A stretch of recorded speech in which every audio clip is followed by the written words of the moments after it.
आज जाना हो कबूल मदीने के साथ हजारों सलाम। আনোয়ারাত পবিত্র ঈদে মিলাদুন্নবী সাল্লাল্লাহু আলাইহি ইসলাম সোহাদায়ে কারবালা ফাতেহায়ে ইয়াজদাহুম হযরত শাহ সুফি আল্লামা আহমদ হাসান রহমতুল্লাহি স্মরণে 20তম বার্ষিক সুন্নি সম্মেলন ও মিলাদ মাহফিল অনুষ্ঠিত। পাশে ছিল সিদ্দিক আকবর রাদিয়াল্লাহু তাআলা আনহু। আমার দয়াল নবীর হাত মোবারক দস্ত মোবারক ধরে ফেললেন, নবী গো আমার আর বরদাস্ত হচ্ছে না, ইয়া রাসূলুল্লাহ এতটুকু দোয়ায় যথেষ্ট।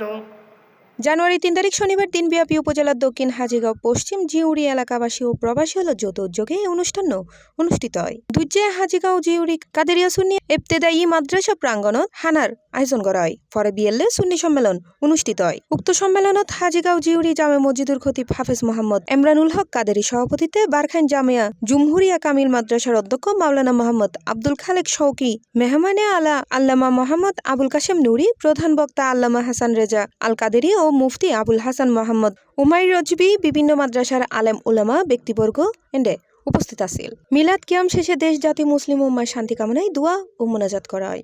কঠিন করে দাও, হজ্জ বাইতুল্লাহ নসিব করো, জিয়ারতে মদিনা কবুল করো, শহীদ স্বপনে দিদারে মুস্তাফা দান করো।